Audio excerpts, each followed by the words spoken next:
اللہ تعالیٰ کی مدد ہمیشہ اپنے بندوں کے ساتھ ہوتی ہے، لیکن وہ ہر بار ایک ہی انداز میں ظاہر نہیں ہوتی۔ کبھی یہ مدد مشکلات کے آسان ہونے کی صورت میں آتی ہے، کبھی دل کو سکون اور صبر عطا ہونے کی شکل میں، اور کبھی ایسے راستے کھول جاتے ہیں جن کا انسان نے کبھی تصور بھی نہیں کیا ہوتا۔ اللہ تعالیٰ قرآن کریم میں خود فرماتے ہیں کہ بے شک اللہ صبر کرنے والوں کے ساتھ ہے۔ اس لیے جو شخص ہر حال میں اپنے رب پر بھروسہ رکھتا ہے اس کے لیے اللہ کی مدد ضرور آتی ہے۔ اللہ کی مدد حاصل کرنے کا پہلا ذریعہ اخلاص کے ساتھ دعا کرنا ہے۔ جب بندہ اپنے رب کے سامنے عاجزی سے ہاتھ اٹھاتا ہے، اپنی گناہوں کی معافی مانگتا ہے اور دل سے اللہ پر بھروسہ کرتا ہے تو اللہ تعالیٰ اس کی فریاد ضرور سنتا ہے۔ کبھی دعا کا اثر فوراً ظاہر ہو جاتا ہے اور کبھی اللہ بہتر وقت پر یا اس سے بھی بہتر صورت میں عطا فرماتا ہے۔ دوسرا ذریعہ صبر اور استقامت ہے۔ آزمائش کے وقت بہت سے لوگ ہمت ہار دیتے ہیں، لیکن جو شخص صبر کے ساتھ اللہ پر یقین قائم رکھتا ہے اللہ اس کے لیے آسانیاں پیدا کر دیتا ہے۔ بس انسان کو محسوس ہوتا ہے کہ وہ بالکل اکیلا ہے، مگر حقیقت میں اللہ اس کے لیے ایسے اسباب تیار کر رہا ہوتا ہے جن کا اسے علم بھی نہیں ہوتا۔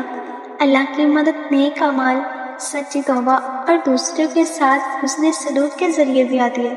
جو شخص نماز کی پابندی کرتا ہے، والدین کا احترام کرتا ہے، حلال رزق کماتا ہے اور لوگوں کے ساتھ انصاف اور بھلائی کا معاملہ کرتا ہے، وہ اللہ کی رحمت اور نصرت کا زیادہ مستحق بنتا ہے۔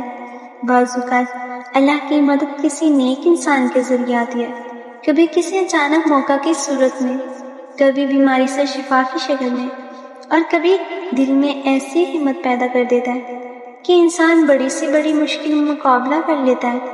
یہی اللہ کی وہ پوشیدہ مدد ہے جسے ہر شخص فوراً پہچان نہیں پاتا۔ اس لیے اگر زندگی میں مشکلات بڑھ جائیں تو مایوس ہونے کی بجائے اللہ سے اپنا تعلق مضبوط کریں، نماز، دعا، استغفار اور قرآن کی تلاوت کا معمول بنائیں۔ یقین رکھیں کہ اللہ اپنے بندوں کو کبھی تنہا نہیں چھوڑتا۔ جب وقت مناسب ہوتا ہے تو اس کی مدد ایسی جگہ سے آتی ہے جہاں سے انسان نے کبھی گمان بھی نہیں کیا ہوتا۔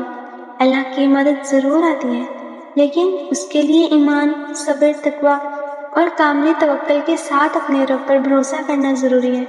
اچھے کمنٹ کرنے والے کے لیے میرے دل سے دعا ہے کہ اللہ تعالیٰ ان کی دل کی تمام جائز دعائیں قبول فرمائے، ان کی زندگی سے مشکلات کو نکال دے۔ اگر آپ کو یہ ویڈیو پسند آئے تو ویڈیو کو لائک اور چینل کو سبسکرائب ضرور کریں۔ شکریہ۔